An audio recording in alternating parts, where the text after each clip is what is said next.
আসিফ নজরুল নিজের জরিপে নিজেই হেরেছেন, যেটা ইতিহাসে বিরল। এই যে অনলাইন জরিপ, এগুলো আসলে কার দখলে অনলাইনটা আসলে, এই বিষয়গুলো নিয়ে একটু খোলামেলা আলোচনা হওয়া দরকার। অনলাইন আসলে কার দখলে? এটা মজার প্রশ্ন। অনলাইন আসলে দখলে এটা কার? এখন অনলাইন সবার দখলে, আবার অনলাইন কারো দখলও নেই। মানে অনলাইনের অবস্থাটা বাতাসের মতো, এটাকে তুমি অনুভব করতে পারবা, নিঃশ্বাস নিলে বাতাস ঢুকাইতে পারবা, কিন্তু ধরতে পারবা না, ছুঁইতে পারবা না। আচ্ছা, ওই যে কিছুদিন আগে একটা গান হয়েছিল মনে আছে যে তোমাকে তো ধরা যায়, আমাকে তো ধরা যায় না, আমি চিকচিকি মাইয়া, খুব হয়েছিল ওই রকম। কিন্তু এরকম ফালতু গান আমি শুনিনি আমার লাইফে। না না, এটা একটা খুব এটা গান মানে এটা একটা নাটক বা ছবির মতো ছিল আর কি। অ্যালেন কি জান, অ্যালেন স্বপন। আচ্ছা, অ্যালেন স্বপন, তাতে আরো শুনি নেই। হ্যাঁ, অ্যালেন স্বপন, এটা শুনে দে। অ্যালেন স্বপন ওই নাটক, মানে ওইটা বিভিন্ন জিনিস নিয়ে একটা নাটক করছিল, নাটকটাও খুব জনপ্রিয়তা পাইছিল এটা। ওকে, ওইখানে একটা গান আর কি এটা। তো ওই রকম যে এটাকে তুমি ধরা যাবে না, ছোঁয়া যাবে না, এমনই এক জিনিস। এটা জরিপ বলো আর অনলাইন দখল বলো, যে যেই মুডে চলে তার সেই দিকে হচ্ছে যে জটিলতা। তুমি যে যা দেখতেছ তাই দেখাইবে। এখানে ফ্যাক্ট ফাইন্ডিং এর জায়গাটা দেখবে না। যেমন ধরেন, এখন এই মুহূর্তে সব থেকে বেশি ভিউ হবে কোনটা, যদি উস্কানি ছড়ানো যায়। হ্যাঁ, কিন্তু আপনি উস্কানি ছড়াইতে গিয়ে নিজের দেশের সার্বভৌমত্বের বিষয়টাকে ইগনোর করলেন, তখন বিষয়টা খারাপ দেখায় না? আপনার কি মনে হয় যে অনলাইন দখল করতে গিয়ে অনেকে ট্রেন্ডিং এ গা ভাসাতে গিয়ে নিজেদের অস্তিত্ব বা নিজেদের আদর্শের সাথে বিট্রে করছে না? এখন এই যে আমরা যে ফেসবুক যেটা চালাই, আমরা সবাই তো চালাই। এখন সর্বপ্রথম আমরা চালাইছি কি জানো? ইয়াহু মেসেঞ্জারে কথা বলতাম সবাই। আচ্ছা, কেউ কারোর সাথে কথা বললে লিখে লিখে মেসেজ দেওয়া যেত। পরবর্তীতে তোমার আসলো এভাবে ছবি দেখে কথা বলা যেত, কথা বলতাম। এরপরে আসলো কি তোমার স্কাইপ, লাইম, এগুলো। আমি নিজেও ধরো তোমার 2002, 2003, 2009, 2010 পর্যন্ত স্কাইপে কথা বলতাম ফ্যামিলির সাথে। স্কাইপে কথা বলতাম। ওই আগে ফোন দিয়ে বইলা দিতাম যে লাইন ওপেন করো, ইন্টারনেটের লাইন ওপেন করো, স্কাইপে আসো, তারপর কথা বলতাম স্কাইপে। এখন তো এরকম দুইজনে একসাথে দেখা যায় ওইরকম দেখা যাইতো না। হে আমার ছবি দেখতো, আমি হের ছবি দেখতাম, এইভাবে কথা হইতো।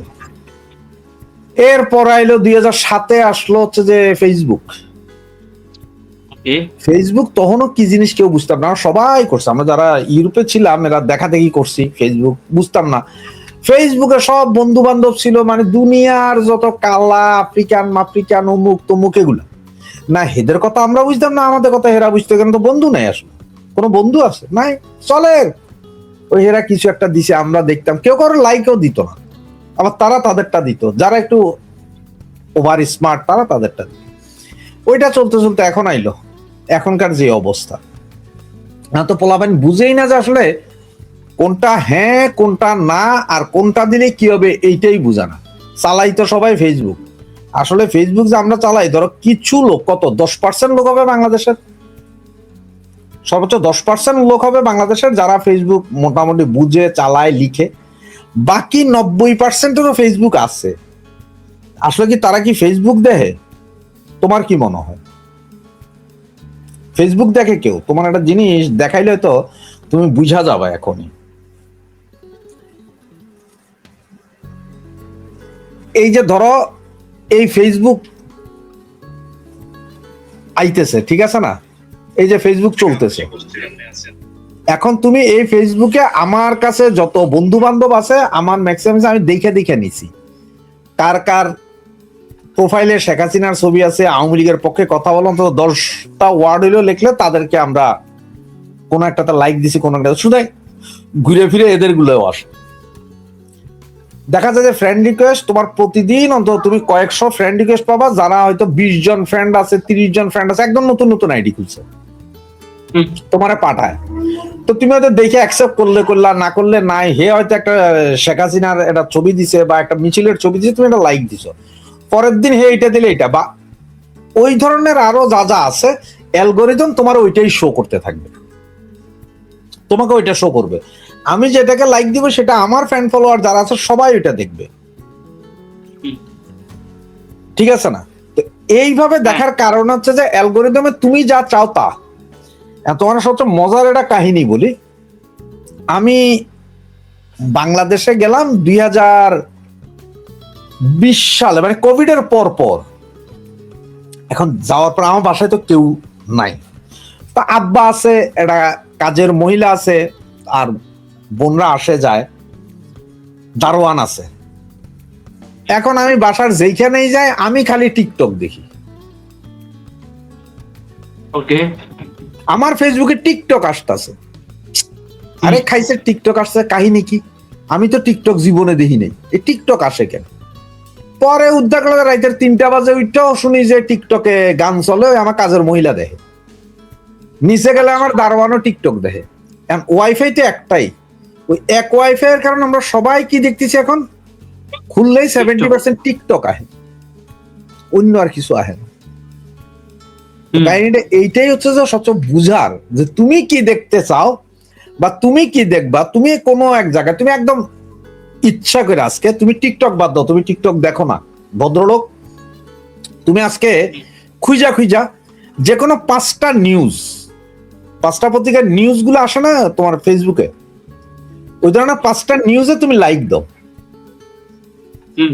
নিউজ কোম্পানির পেজে লাইক দিবা, 5টা নিউজ, যে কোনো 5টা নিউজ দিয়া তুমি আধা ঘন্টা চুপ থাকো। এরপরে তুমি ফেসবুক রিফ্রেশ করে আবার খুলে স্ক্রল করো, তো তোমার এখানে গত 6 মাস আগের নিউজ সহ আজকের নিউজ পেপার সব সাইলাব হয়ে যাবে। এরপরে তুমি আর কিছু দেখবা না অন্তত পক্ষে 2-4 ঘন্টা, যতক্ষণ পর্যন্ত তুমি না অন্য কোনো কিছুতে আবার লাইক না দিবা।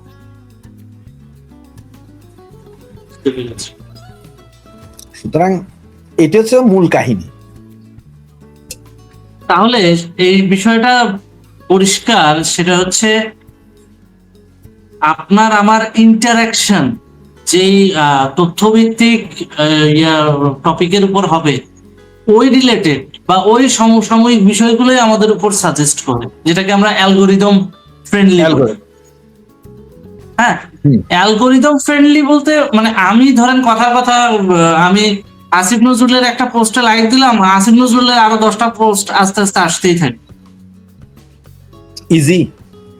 তুমি একটা জিনিস, যেমন আসিফ নজরুল তো আমার সাথে কখনো নাই, আমি আসিফ নজরুল ফলো করিনি। আসিফ নজরুল একটা জরিপ করছে, এইটা এখন বারবার আসতেছে আমার চোখের সামনে। কাহিনীটা হয়েছে কি, আমরা কিছু লোক কি করলাম, যে আসিফ নজরুল একটা জরিপ করছে, লিংক নিচে দিলাম, আপনারা সবাই হাহা রিয়েক্ট দিয়ে আসেন, দিয়ে আমি পোস্টটা কইরা দিলাম, ওর লিঙ্কটা দিয়ে দিলাম। এন্ড আমার ফ্যান ফলোয়ার, আচ্ছা রাশাদ ভাই তো বলছে যাই আসিফ নজরুল ওইখানে ঢুকে যায়, আসিফ নজরুলের এখানে হাহা রিয়েক্ট দিলাম। ওই লোক যা হাহা রিয়েক্ট দিল না, ওর এই হাহা রিয়েক্টের কারণে এই জিনিস, আসিফ নজরুলের এই জিনিস যে পৌঁছাইছে আরো 500 জনের কাছে। এখন তুমি হাহা রিয়েক্ট দাও, লাভ রিয়েক্ট দাও, আর তুমি অ্যাংরি রিয়েক্ট দাও, রিয়েক্ট যত দিবা তততে তার লাভ, কার লাভ? আসিফ সাহেবের লাভ, কারণ তার পোস্ট আরো বেশি যাইতেছে, আরো বেশি লোকে দেখতেছে। আর তুমি যদি না দিতা, তুমি যদি এভাবে আইসা যদি ওনার এটাতে না দিতা, তাহলে কি তো 4 ঘন্টাতে দেখলাম যে তোমার 26,000 কতজন জানি টোটাল রিয়াকশন করছে, তার মধ্যে 15,900 হাহা, বাকিরা কেউ থামস আপ দিছে, লাইক দিছে, অমুক দিয়ে, তোমরা জান না। এখন আইসা এবার বলতে দেখছেন যে ওর এটা হা না ভাই, ওর এটা তো হা কেউ যে নর্মালি দেয় নাই, আপনি আমি ইনফ্লুয়েন্স করছি ওর এখানে যান, তার মানে হচ্ছে আমি আপনি বুঝাই দিলাম যে বহুত বড় মাল, ওর এটা দেখতে থাকেন, ওর অ্যালগোরিদমটা রিচটা বাড়ায় দিলেন, রিচ বাড়ায় দিলেন। যেখানে ওরা আমাদেরকে রিপোর্ট মারে মারে রিচ ডাউন করতেছে, সেখানে ওর জরিপে যায় কমেন্ট করার মাধ্যমে আমরা ওর আইডি রিচটা বাড়ায় দিলাম। যাতে পরের পোস্টে ও আমাদের বিরুদ্ধে কিছু লিখলে সেটা আরো দ্রুত ছড়ায়। এখন ধর আমার কাছে আমার ফলোয়ার আছে 20,000, এক্সাম্পল বলতেছি তোমারে, আমার 20,000 আমি সারাদিন যতই গুতায় আমি আওয়ামী লীগ ছাড়া আর কিছুই দেখি না, কোনো পোস্ট আসে না। তো 20,000-এর মধ্যে আবার সখানিক তো অন্যান্য দলের আছে না, জামাতের আছে, বিএনপির আছে। তো বিএনপির এক ছোট ভাই আছে, হে আবার কত যে হে ওই ধর খালেদা জিয়া মইরা গেছে গা, কোনো সমস্যা নেই, তারেকও মইরা যাবে, সারা বাংলাদেশের 99% বিএনপির লোকও মইরা যাবে গা, তাতেও সমস্যা নেই, একলা বিএনপির পতাকা নিয়ে আগায় যাবে। আচ্ছা, এই জাতের বিএনপি ডাই হার্ড। এবার হ্যাঁ ডাই হার্ড বিএনপি। তো হে আমার সাথে আছে, যেহেতু আমার এলাকারই ছোট ভাই, আমার কোন পোস্টে সে হ্যাঁও বলবে না, নাও বলবে না, কিচ্ছু বলবে না, কারণ এটা তো এর পছন্দ না, কারণ আমি তো আওয়ামী লীগ। কিন্তু আমি আমার একটা ছবি দিলাম, বা আমার বাচ্চাদের কোনো ছবি দিলাম, বা আমি কোথাও হাইটা দিয়েছি একটা ভিডিও দিলাম, ওইটাতে ওই 18,000-এর কেউ না আসার আগে হে ওইটাতে যা লাভ রিয়েক্ট দিয়ে বই, ও লাভ রিয়েক্ট দেয়। তো ওরে পরশুদিন ফোন দিছে, ফোন দেওয়ার পরে আমি বললাম যে কি অবস্থা, এখন তো আমাদেরকে ছাড়া তো ফেসবুক আর কিছু দেখা যায় না না। তো কয়ে ভাইয়া আমি আপনারা আমার ইয়ে দিয়ে দিই, আইডির পাসওয়ার্ড দিয়ে দিই, আপনি আমার আইডিতে ঢুকেন, তো আমি তো দেখি যে বিএমপি ছাড়া আর কিছু দেখা যায়, আওয়ামী লীগ আছে বলেই তো দেখি না, সবই তো বিএমপি, কয় গরু ছাগল হাঁস মুরগি সবই তো বিএমপি করতেছে আমার আইডিতে। তার মানে কাহিনীটা বুঝছো যে ও তো ওর ফ্রেন্ড ফলোয়ার ও যাদের লাইক দেয় সব তো বিএনপি, তার এটা বারবার আসে, আমার এটা তো আসে না। আমার এখানে আমি যারে দিই তারে দেখাইতেছে, অ্যালগোরিদম বুঝে যা আমি কি চাই, আমি কিভাবে। এখানে আপনার কথার মাধ্যমে আমি একটা বিষয় পরিষ্কার হয়ে গেলাম যে এই যে প্রযুক্তি, আধুনিক প্রযুক্তির নামে আপনার আমার মাইন্ড কন্ট্রোল করা হচ্ছে। আপনাকে বোঝানো হচ্ছে যে আওয়ামী লীগ ছাড়া ফেসবুকের জনমত আওয়ামী লীগের বাইরে নাই, বিএনপি আলাদেরকে বোঝানো হচ্ছে ফেসবুকের জনমত বিএনপির বাইরে নাই। দ্যাট মিনস সবাই সবার জায়গা থেকে বুঝতে পারতেছে যে না, আমি যেটা করতেছি সেটাই পাবলিক একসেপ্ট করতেছে। এই যে আমাদেরকে দেখানো এই মরিচিকার প্রযুক্তিটাই তো পশ্চিমা। সবচেয়ে মজার আরেকটা বিষয় বলি, আমি যখন ইরানের এই যে ইরান ইসরায়েল যুদ্ধ যখন শুরু হইলো, হ্যাঁ, আমি ইরানের কোনো নিউজ কোনোভাবে পাচ্ছিলাম না, ওকে, ইরানের কোনো নিউজ নাই। এরপরে করলাম কি, আমি ভিতরে ঢুকা ইরান লেখা ইরানের কিছু ব্লগার 2-3 জন ব্লগারের ব্লগে যায় ইচ্ছা করে লাইক মাইরে আসে। এরপর দিন থেকে শুধু ইরানের ওই যে মিছিলের ছবি, ওই ছবি, সেই ছবি আসতেই আছে, মানে ইরানে সয়লাভ। তার মানে আমার অ্যালগোরিদম, আমার ফেসবুকের অ্যালগোরিদম ইয়ে করছে যে আমার ইন্টারেস্ট ইরানে। এবং আরো মজার কিছু বিষয় আছে, আমি দেখাইতে পারবো কিনা জানি না তোমাকে, যে আসে কিনা, কারণ সব সময় ইয়েও আসে না। যেমন এই যে দেখো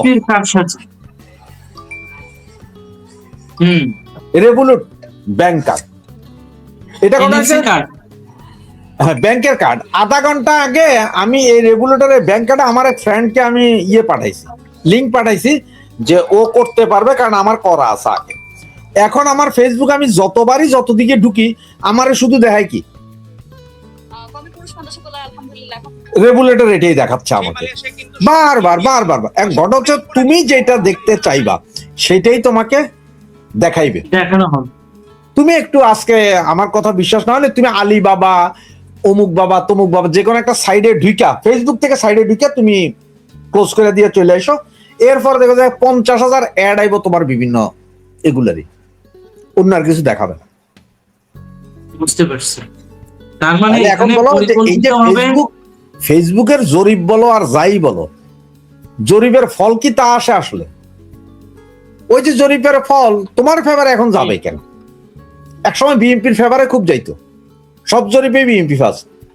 এখন সব জরিপে আওয়ামী লীগ ফার্স্ট। কারণ হচ্ছে ওই যে আমরা কেউ একজন জরিপ দিছে, জরিপ এ আশায় আসেন ভাই ওখানে হাহার এক দিয়ে আপনারা উড়াই ফেলেন, এইটাই বুঝেন না যারে ভাই হেরে হাহার এক দিতে যায় বা হেরে লাভ রিয়েক দিতে যায় আপনি তারে উঠাইতেছেন, আপনি উঠতেছেন না, বরঞ্চ তার এটা যদি করতে না কইতেন তাহলে তার এটা হচ্ছে 50 জন বা 100 জন দেখতে এরপরে চুপ।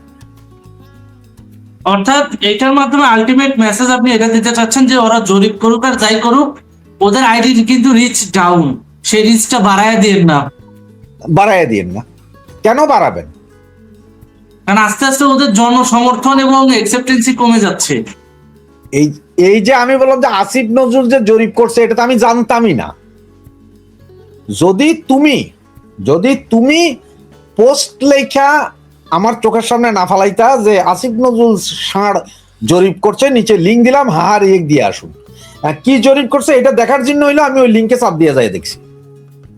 আমি তো এই ধরনের কোনো পোস্ট করিনি আমার জানা মতে। না না না আমি এক্সাম্পল বললাম তোমাকে, এটা এক্সাম্পল। ও আচ্ছা আচ্ছা, এটা একটা আওয়ামী লীগের যে সাইবার টিম তারা এই যে লাল বদরদের প্রোফাইল নিচে দিয়ে যে অমুকরে খায়া দিয়ে আসেন, অমুকরে হাহারি একটু দিয়ে আসেন, এগুলোর মাধ্যমে আমরা তাদের রিচটা বাড়িয়ে দিচ্ছি, এটা আপনি বলতে চাচ্ছেন?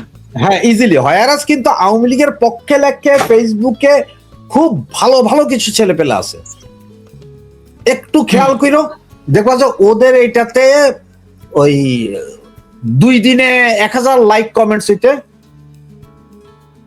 কষ্ট হয়ে যায়, ওদের বুক পিট মাটিতে ঠেকে যায়, ওগুলা কেউ পড়বে না, ওগুলা কেউ লেখে না। এক সময় যে আমি আমার সবাই আসতাম, ওটা কি জানো একটা ইয়ে ছিল এই তারেক জিয়ার বুকের বল জাতীয়তাবাদী ছাত্র দল, আচ্ছা এটা একটা গান ছিল টিকটকে, মানে এটা সারাক্ষণ মোবাইলে পাইতাম। আচ্ছা, তার কারণ হচ্ছে যে তখন বিএনপি বিরোধী দলে, এখন এটা এই চিকনা এক ছেলে দাঁড়ায় আছে আর এক চিকনা এক মেয়ে, সে লাফ দিয়া উঠলো, ছেলের পেটের মধ্যে একটা পা দিল, আরেক পা দিয়া গলার মধ্যে ধইরা সে পুরা শুয়ে যায় সে গান করতেছে দাঁড়ানো অবস্থায়। এআই দিয়া বানাইছে না কি দিয়া বানাইছে জানি না, এই গান ট্রেন্ড জান। এখন তুমি সবচেয়ে মজার বিষয় আমি তোমার দেখাই, ধরো এই যে ফেসবুক, ঠিক আছে, এখন এই ফেসবুকে তুমি দেখো এখানে যে রিলস আছে না, রিলস, আমি রিলসে চাপ দেই, আমি রিলসে চাপ দিলে আমার দেখাইবো কি, রিলসে চাপ দেওয়ার লগে লগে আমার এই টক শো, টক শোটা দেখি আমি, যার কারণে টক শো আসছে, এটা যে আমার ওয়াইফ দেখে, তোমার ভাবি দেখে বিদায় ওনার এই নাটক হয়েছে, কারণ আমাদের তো একই ওয়াইফাই চলে। প্রথমেই ভারতের কেন্দ্রীয় সরকার, মানে আমি যা যা দেখতে পছন্দ করছি বা আমি যা যা দেখতেছি তাই আসতেছে, হে যা দেখতেছে তাই আসতেছে, এর বাইরে আর কিছু আসতেছে না। এখন বুঝতে পারছি ব্যাপারটা। হ্যাঁ আমি বুঝতে পেরেছি, তার মানে পরিকল্পিতভাবে আমাদের মাধ্যমেই আমাদের অ্যান্টি গ্রুপের প্রোফাইল রিচটাকে বাড়িয়ে নেওয়া হচ্ছে, অথচ আমাদের তৃণমূলের কর্মীরা তারা তাদের প্রোফাইলে একদিনে 1000 লাইক কমেন্ট আনতে রীতিমতো মানে টটারিং অবস্থা ধরে যায়, খুব বাজে অবস্থা তৈরি হয়ে যায়। অর্থাৎ আমাদেরকে আমাদের তৃণমূল থেকে বিমুখ করে ওই সমস্ত লাল বাদরদেরকে ফলো করতে বাধ্য করা হচ্ছে, এবং আমাদের জনগোষ্ঠী দিয়েই হচ্ছে ওরা রিচ বেশি বাড়ায় নিচ্ছে। হ্যাঁ ওদেরটা তুমি শুনতে বাধ্য, ওরা শোনাচ্ছেই তোমারে, দেখাইতেছে। বুঝতে পারছি। এখন কেউ কিছু দেখুক আর না, কেউ কিছু দেখুক আর না দেখুক, হঠাৎ করে পিনাকির ভিডিও সবাই যায় দেখবে, খুব মনোযোগ দিয়া দেখে, আবার ওইটারে রিলস বানায়া বানায়া ছাড়বে, কারণ ওই জায়গায় যায় পিনাকি দা 3 ইঞ্চি আওয়ামী লীগের সুনাম করছে, এইটা বুঝে না যে ওটা সুনাম যে করছে, এইটা যে তুই প্রচার করছ, এইটাই তার লাভ, লাভ তোর এইটাই। বুঝতে পেরেছি। তাহলে দর্শকদের উদ্দেশ্যে মূল মেসেজটা কি থাকলো? সুপ্রিয় দর্শক, আপনারা আসলে যদি সত্যিই চান যে মুক্তিযুদ্ধের পক্ষ জয়লাভ করবে, তাহলে অপোজিশনে যারা আছে এদের কন্টেন্ট দেখা বন্ধ করুন, সম্ভব হলে ইগনোর করুন। কারণ কি, ওই যে কি বলতেছে আপনারা একটু দেখি, এটা বলার জন্য যে আপনি দেখছেন, এইটার মাধ্যমে পশ্চিমা প্রযুক্তি এমন ভাবে সেট করা তারা এটাকে আরো 10 জায়গায় প্রমোট করতেছে, দেখো তোমার কমিউনিটির অমুক এইটাতে লাইক দিছে, তোমার কমিউনিটির অমুক এই ভিডিওটা দেখেছে, সাজেস্টেড ভিডিওতে চলে আসে। ফলে কি হয়, আস্তে আস্তে আমাদের জনশক্তি ব্যবহার করে আমাদেরই অপোজিশন, ওই গোষ্ঠীটা, স্বাধীনতা বিরোধী গোষ্ঠীটা আমাদের জনগোষ্ঠীকে ব্যবহার করেই তারা আমাদের পেছনে ষড়যন্ত্র করছে। তো এই বিষয়গুলো আপনাদের একটু প্রযুক্তিগত দিক থেকে একটু সচেতন হতে হবে, যেটাকে অনলাইন লিটারেসি বলে। এবং আমি